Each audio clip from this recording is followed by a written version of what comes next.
राधे राधे भक्तों, जय श्री कृष्णा, जय श्री बांके बिहारी लाल की जय। भक्तों, आपका मेरे यूट्यूब चैनल कृष्ण भक्त की दुनिया में बहुत बहुत स्वागत है। भक्तों, आज के वीडियो में हम जानेंगे कि सावन में रोजाना मिट्टी की शिवलिंग की पूजा कैसे करें और इसका विसर्जन कैसे करें। तो वीडियो स्टार्ट करते हैं। भक्तों, आप अपने घर के गमले से आप मिट्टी ले सकते हैं। मिट्टी चाहे कैसी भी हो, आप अपने गमले से ले लें और उसको इस तरीके से आप शिवलिंग का निर्माण करें जिस तरीके से मैं बना रही हूँ। तो आप देख सकते हैं भक्तों, बस आप तुलसी के गमले से मिट्टी ना लें, हमको तुलसी महारानी के गमले से मिट्टी नहीं लेनी है। तो इस तरीके से आप सफेद कपड़ा बिछा कर फिर उसके ऊपर एक पात्र रख के और यहाँ पे आपको बेलपत्र लेना है जिसमें आप चंदन से तिलक करके इस तरीके आप उसे रख दीजिए।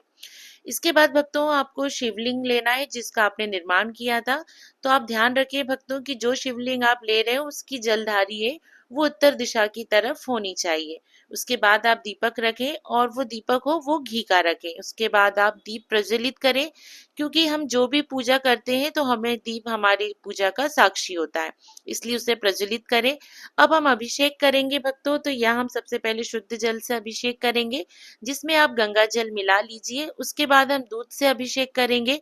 तो भक्तों, हम ये जो अभिषेक कर रहे हैं ये आप सीधे ही आप शिवलिंग पे ना डालें, पहले आप शिवलिंग की चारों तरफ से डालें, क्योंकि सर्वप्रथम हम गणपति जी, कार्तिक जी महाराज और माता जी और हमें यहाँ पर जलधारी के ऊपर डालना है।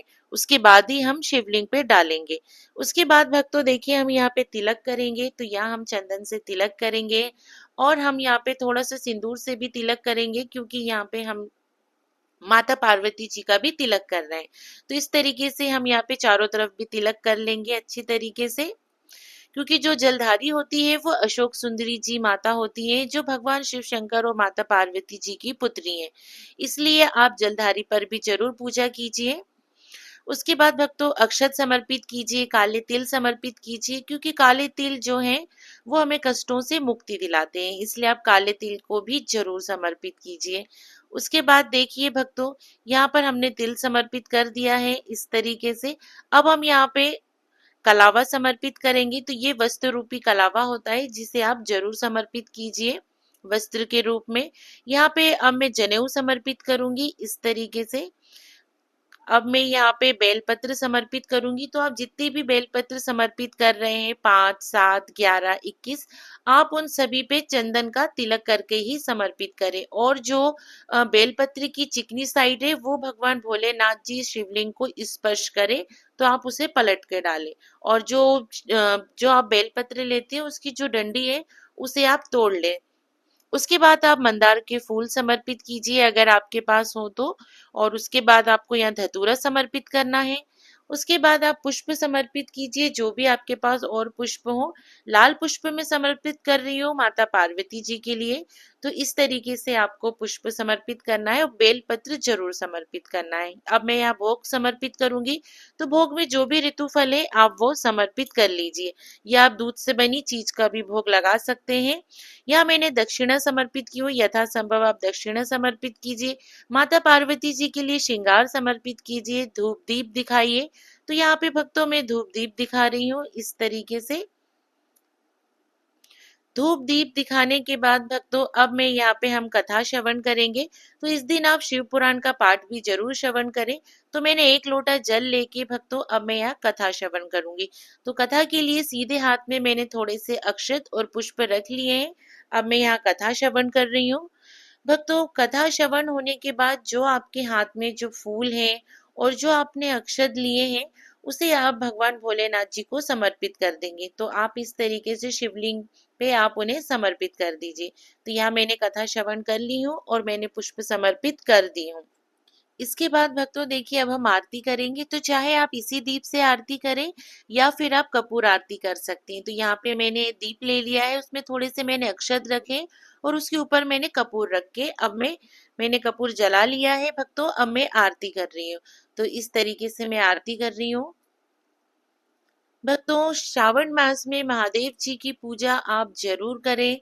तो इस तरीके से पूजा संपूर्ण होने के बाद भक्तों, अब हम हाथ जोड़कर हम क्षमा याचना करेंगे और भगवान से हम अपनी मनोकामना पूर्ण होने की प्रार्थना करेंगे। तो इस तरीके से ये हमारी पूजा हो गई है। भक्तों, पूजा के बाद जब दिया शांत हो जाएगा तब हमें विसर्जन करना होता है। तो देखिए भक्तों, सुबह पूजा कर रहे हैं तो सुबह हमें सूर्य देवता को अर्घ दे देंगे, और अगर आप प्रदोष काल में पूजा कर रहे हो तो चंद्रदेव को अर्घ दे देंगे। और जो भी आपने भोग प्रसाद समर्पित किया है उसे आप घर में प्रसाद स्वरूप सभी को बांट देंगे। और जो भी दक्षिणा आप समर्पित कर रहे हैं उसे आप इकट्ठा कर लीजिए, और अंतिम सावन मास के दिन आप सारे इकट्ठा की हुई दक्षिणा को दान कर दीजिए। भक्तों, फूल पत्ते जो आपने समर्पित किए हैं उसे इधर उधर नहीं फेंकिएगा। इसे आप अपने गमले में या बगीचे में डाल दीजिएगा, और कुछ दिन बाद ये खाद बन जाएंगे। अब हम जो शिवलिंग का विसर्जन करेंगे, तो देखिए भक्तों, जिस पात्र में आप पूजा कर रहे हैं उसे आप जल से भर देंगे, क्योंकि मिट्टी से बने हुए शिवलिंग है तो जल से जल्दी घुल जाएंगे। तो ये जल आप किसी भी पौधे में डाल सकते हैं। और बाद में आप बस इस चीज का आप ध्यान रखें कि तुलसी माता जी के गमले में आप इसे ना डालें। तो जब आप इसमें जल डालेंगे तब ये बहुत ही आसानी से इन शिवलिंग का विसर्जन हो जाएगा। तो भक्तों, ये पार्थिव शिवलिंग है, तो ये बहुत जल्दी ही जब आप इसमें जल डालेंगे तो ये बहुत जल्दी ही घुल जाएंगे। तो देखिए भक्तों, सावन के महीने में पार्थिव शिवलिंग का पूजा का कितना महत्व होता है, ये तो आप सभी भक्त जानते ही होंगे। भक्तों, शिव पुराण के अनुसार ये पूजा धन्य, धान, पुत्र प्राप्ति, मान सम्मान के लिए ये पूजा की जाती है। और इससे अकाल मृत्यु का भी भय नहीं होता है, इससे भी मुक्ति प्रदान होती है। भक्तों, इस तरह से आप रोज पार्थिव शिवलिंग बना के पूजा कर सकते हैं, या फिर आप रोज नहीं बना सकते हैं तो सिर्फ आप सोमवार के दिन भी इस तरीके से पार्थिव शिवलिंग बनाकर पूजा कर सकते हैं। भक्तों, अगर आपको ये वीडियो पसंद आया हो तो वीडियो को लाइक जरूर कीजिएगा व चैनल को सब्सक्राइब कीजिएगा। तो भक्तों, मिलते हैं नेक्स्ट वीडियो में। तब तक आप सभी भक्तों को प्रेम पूर्वक राधे राधे।